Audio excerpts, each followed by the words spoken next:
Welcome to the Team Engagement Podcast, where leaders of teams share their insights. Brought to you by Blue Sky Business Consulting. We discuss 5 questions in about 15 minutes. Hello, everyone. Welcome to the Team Engagement Podcast, where leaders of teams share their insights. I'm excited to have Alfredo Borodowski. He is from White Plains, New York. He is an independent consultant and author of the upcoming book, The Human Upgrade. Alfredo, thank you so much for taking time to be on the podcast. I'm very excited to talk with you.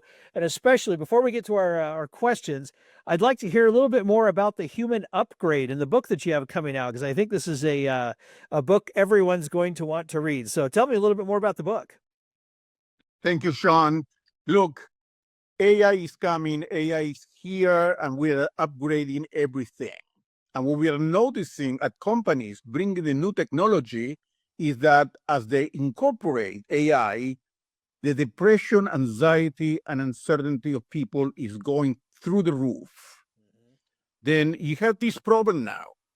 We need, and we incorporate a technology that makes us very efficient, but the price is at the human component. And you need a human upgrade for this kind of technology. And the companies that are not going to execute and implement a plan also about how to maintain their humanity and the motivation, optimism of people and give them some peace of mind and strength as they go through technology, they will pay a heavy price. They're going to be at the top of the technology and at the bottom of the human. That's basically a recipe for failure. Agreed. And this is such an important topic because as AI continues to evolve, we have to make sure we stay in touch with the human side of ourselves and not lose that. So I love that you're addressing that in the book. When does the book come out? By the way, the book is going to be published by the John Maxwell publishing company. Then, for those who know about leadership, know that Maxwell is the top. I think that the book is going to come, you know how it is with books, but, April will start with more certainty. And what it is, by the way, is the application of positive psychology, the science of flourishing, the latest we have on how companies and people flourish using the latest science. We apply positive psychology to all aspects of teams and companies. How leadership should be, the team, you should have strength, the myths from the pre-AI that you need really to break. Then it's a real application of positive psychology with case studies. The book is full of case studies, science, and at the end of each chapter, you have exercises and workshops that the managers and leaders can implement by themselves in their companies. Wonderful. Oh, that sounds great. I can't wait to read it. I'm looking forward to that. All right, well, let's go ahead and get started with our questions then. Alfredo, how can leaders create a psychologically safe environment? Yeah, first they have to give up the old paradigm. And the old paradigm is that leaders are the ones who predict. If somebody could predict what the market would do, or the next whatever, and was some kind of prophet or seer, was a great leader. The leaders were the great ones that were ahead of the curve. That's impossible to do today, Shawn, because change is not happening today. Change is the name of the game. And in such a fluctuating and changing environment, those leaders who want to predict will fail. We need a new kind of leadership in the AI era. It's not the predict, they want to predict, that the one that assures. Okay, the one who brings orientation to disorientation. People feel disoriented. Then the leader for today is the one who gives people the tools to go through change without losing their minds. Wow. Okay, then it will take a little bit of humility from leaders, not to be the I see it all, and to be more like the shepherd leader of the past, in which their main concern is taking care of people and caring about people. and take as the responsibility the welfare and well-being of people in the company, because people are more under pressure and broken than ever before. Right. And if they want people who are effective, this is not about being nice only, it's about performance. If they want people who want to perform, you have to give people some solid ground in a constantly moving picture. Excellent. Great information. Thank you. I really like that part about creating orientation amidst disorientation. And you're absolutely right. That is going to be so critical. It's critical now, but it's only going to increase as we continue to evolve and AI continues to cause disruption. We have to keep ourselves grounded. I love that perspective. All right, question number 2. Alfredo, think of somebody that's had a significant impact on your life. What's one word that you would use to describe that person? Yes. Look, I am Jewish, and a person who was influential was my rabbi, Marshall Mayer. He was a rabbi during the military dictatorship in Argentina, Oh, wow. when people were missing from the streets and taken to clandestine centers to be tortured. Okay, and completely irrational. You would disappear because they took somebody else, and you were on their on their telephone at that point. Well, not telephone, but little books with phones, and then by association you would disappear, and they would not know anything about you ever. Then he was my rabbi, and he spoke from the pulpit directly against it. And then courage, what I learned from him. And it was, I am in positive psychology. I have top 5 strengths, that everybody has their own strengths. Yes. And number 5 is courage. I that's something that I value tremendously. Those who speak when nobody else does. Wow. That really is powerful. Courage is not something that we necessarily espouse as much as we could in this day and age, but you're right. That is a strength that a lot of people have, and they need to let that come out more. Be courageous. Be willing to try some things, all sorts of things. But boy, that's powerful to have the rabbi speak out against that publicly when people are being abducted on the street. And wow, that's amazing story. All right, question number 3. Share your thoughts around the idea of fostering a growth mindset in yourself and your team. Great. I began talking about the strengths. There are 24 strengths in positive psychology. We call them character strengths. And what is special about those 24 is that research shows that they appear across cultures, time, and geography. These are 24 strengths that belong to humanity. Shawn, in America, 70% of people we know from studies are unaware of their strengths. You know your strengths, so by knowing them, research shows that you will flourish 9 times more, and if you apply them 18 times more.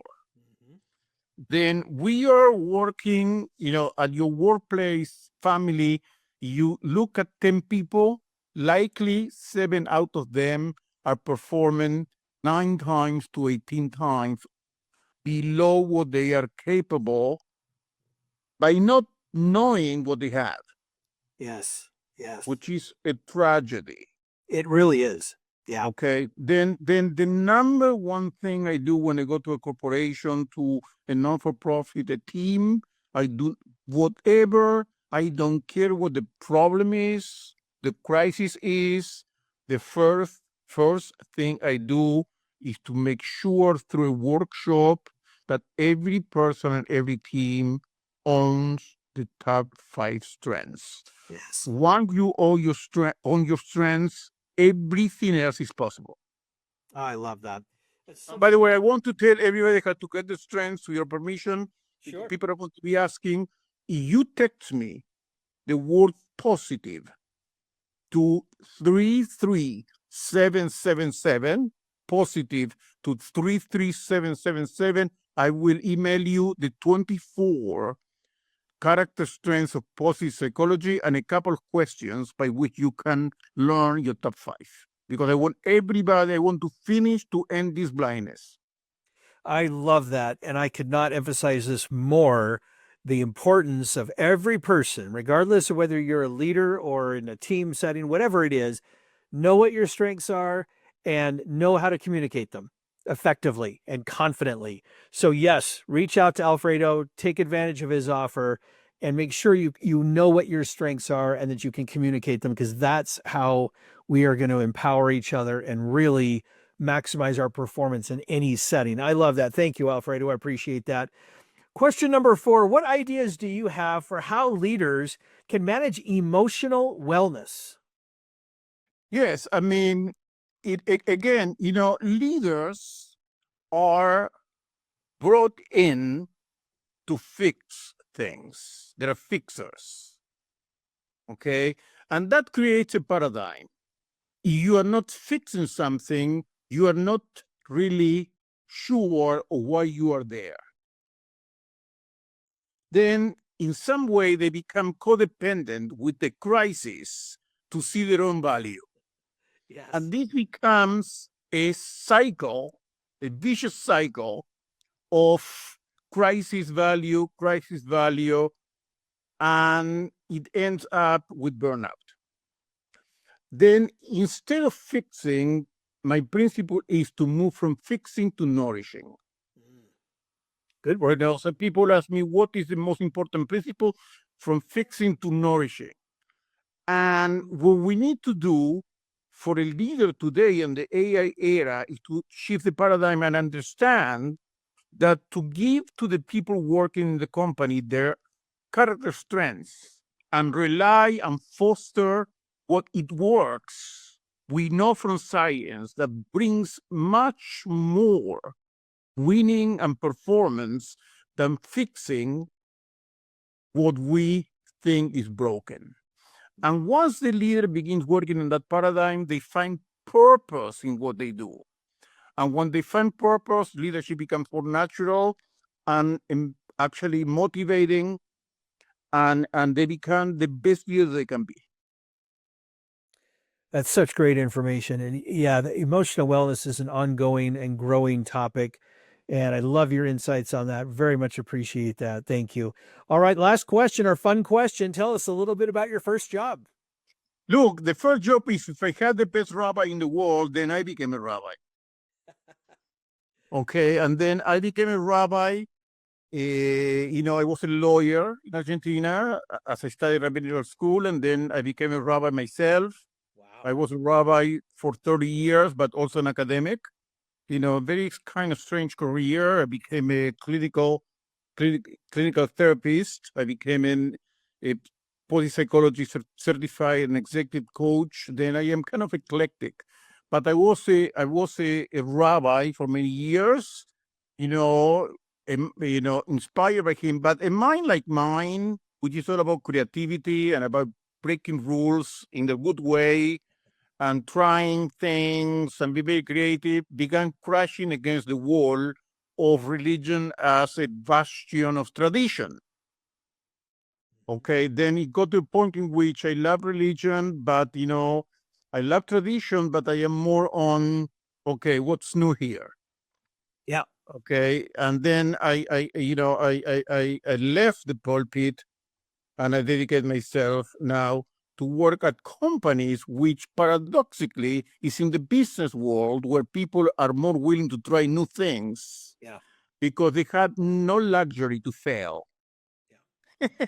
Then they want to know what's going on out there in terms of human development, resilience, and motivations. And I have found a pulpit because I bring a lot of spirituality also to what I do in the business world. And when I was a consultant and CEOs and leaders learned that I was ordained, they asked me a lot of issues and questions about, they say, oh yes, let's take advantage. And we forge great relationships and friendships. Oh, that's great. You have had a unique career or career history there. That's fantastic. I love that. Thank you so much for all of your service as a rabbi, as well as all of your service currently in helping people recognize their strengths and what they bring to the world around them. I think that's fantastic. I wish you every success. And once again, Alfredo, thank you for being on the podcast today. Really appreciate you sharing your insights and your wisdom. How can people get a hold of you?